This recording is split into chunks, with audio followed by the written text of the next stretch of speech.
वैदिक सभ्यता का यह अंतिम वीडियो है जिसमें हम अध्ययन करेंगे ऋग वैदिक काल और उत्तर वैदिक काल में मुख्य अंतर को और सिंधु सभ्यता और वैदिक सभ्यता में अंतर और समानताएं के बारे में अध्ययन करेंगे। अगर आपको पीडीएफ चाहिए तो इस टेलीग्राम को ज्वाइन करो, वहाँ से पीडीएफ भी प्राप्त कर सकते हैं आप। देखिए, ऋग वैदिक काल में समाज जो था वह घुमंतु था और लोग प्राकृतिक पूजक थे तथा गायों की देखभाल करते थे तथा चराते थे। लेकिन धीरे धीरे उत्तर वैदिक काल में लोग अस्थायी होकर रहने लगे और कृषि कार्य भी जोरों से होने लगी। मुख्य अंतर यह आया कि लोग अब स्थिर होकर रहने लगे तथा इसी काल में लोहा का भी खोज हो चुका था, जिससे कृषि कार्य में वृद्धि होने लगा और समाज में जटिलताएं भी उत्पन्न होने लगी। लोग यज्ञ करने लगे, पूजा पाठ करने लगे, जबकि पहले केवल प्राकृतिक पूजक थे। अब जो है यज्ञ होने लगा, कर्मकांडों की संख्या बढ़ गई।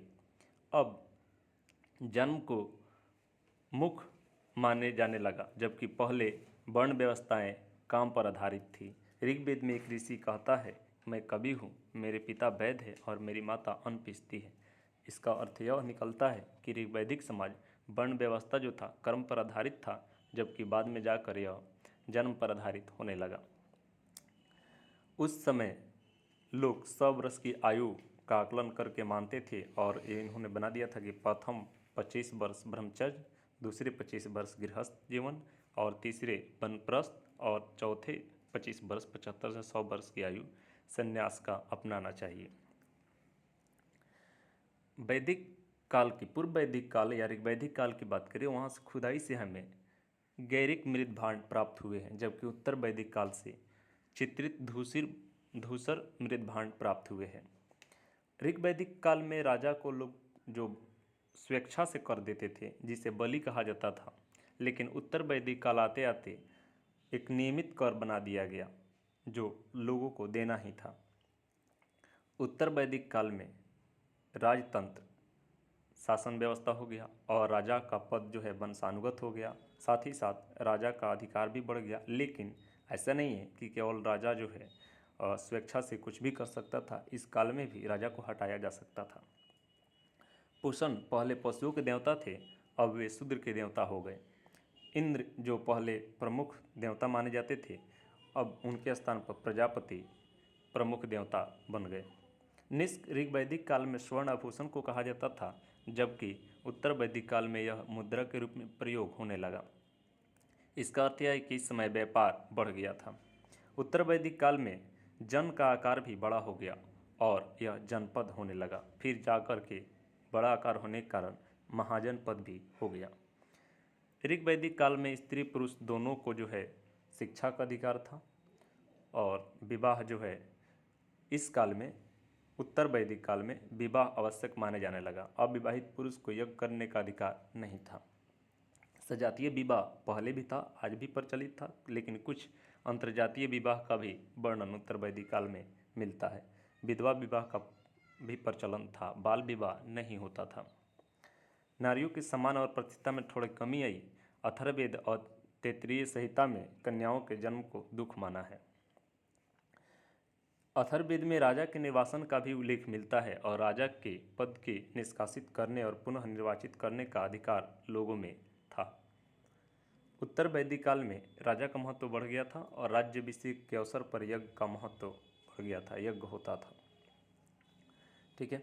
अथर्ववेद में पशुधन की वृद्धि के लिए इंद्र से प्रार्थना की गई है। अब सिंधु सभ्यता और ऋग्वैदिक या वैदिक सभ्यता के प्रमुख अंतर को समझते हैं। ऋग्वैदिक समाज ग्रामीण था, जबकि सिंधु सभ्यता नगरीय जीवन था।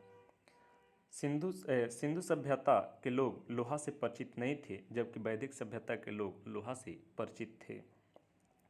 ऋग्वैदिक आर्यों के जीवन में अश्व का बड़ा महत्व था। घोड़ा प्रमुख पशु माना जाता था, किंतु कहीं भी यह साक्ष्य नहीं मिला है सिंधु सभ्यता में लोग अश्व से परिचित थे। आर्य लोग अस्त्र शस्त्र के निर्माण करते थे और कवच भी बनाते थे, जबकि सिंधु सभ्यता में किसी भी स्थान से निश्चित रूप से रक्षा संबंधी कोई भी वस्तु प्राप्त नहीं हुई है। इसका अर्थ है वे लोग शांति प्रिय थे। आर्य संभवतः मूर्ति पूजक नहीं थे। आर्य लोग प्राकृतिक पूजक थे और मूर्ति पूजा नहीं करते थे, जबकि सिंधु सभ्यता के लोग मूर्ति पूजा करते थे। आर्य लोग गाय को विशेष आदर देते थे, जबकि सिंधु सभ्यता के लोग बैल या सांड को प्रमुख रूप से देते थे। आर्यों का समाज पितृसत्तात्मक था, जबकि सिंधु सभ्यता मातृसत्तात्मक व्यवस्था थी। सिंधु सभ्यता के लोग की लिपि चित्रात्मक थी। इसका अर्थ है कि उस समय के लोग लिखना जानते थे, जबकि वैदिक सभ्यता के लोगों की शिक्षा मौखिक थी। यह भी याद रखिएगा, अथर्ववेद में लोहा को श्यामयस जबकि तांबे को लोहित अयस कहा गया है। कुछ समानताएं भी थीं, जैसे कालीबंगन से नियमित आकार के जो गड्ढे मिले हैं, जिससे अग्नि पूजा का साक्ष्य प्रतीत होता है, जो कि उत्तर वैदिक काल में अग्नि पूजा का और यज्ञ का बारे में बताता है, जो हड़प्पा सभ्यता में भी होता था। उसके बाद मातृदेवी पृथ्वी और आदिति के रूप में जो आर्यों ने उपासना की, वह सिंधु सभ्यता का ही देन माना जाता है। ऋग्वेद में स्वर्ण का भी वर्णन मिलता है, जो सिंधु सभ्यता में उपयोग होता था। ये सब समानताएं हैं। कुछ बातें आपको याद रखना है, जैसे सत्यमेव जयते, यह कहाँ से लिया गया है? मुंडकोपनिषद से लिया गया है। गायत्री मंत्र ऋग्वेद में वर्णित है। स्त्री को पुरुष की अर्धांगिनी शतपथ ब्राह्मण में बताया गया है। स्त्री की सर्वाधिक गिरी हुई स्थिति मैत्रेय संहिता में बताया गया है। अस्तो मा सद्गम्य कौलेक बृहदनारायण उपनिषद में है। बट वसुधैव कुटुंबकम महाउपनिषद से लिया गया है। तेरा कर्म करने पर अधिकार है, फल पर नहीं, यह गीता में बताया गया है। विष्णु के 10 अवतार का वर्णन मत्स्य पुराण में है। अवतारवाद का वर्णन गीता में है। ये इससे क्वेश्चन हमेशा पूछते रहता है।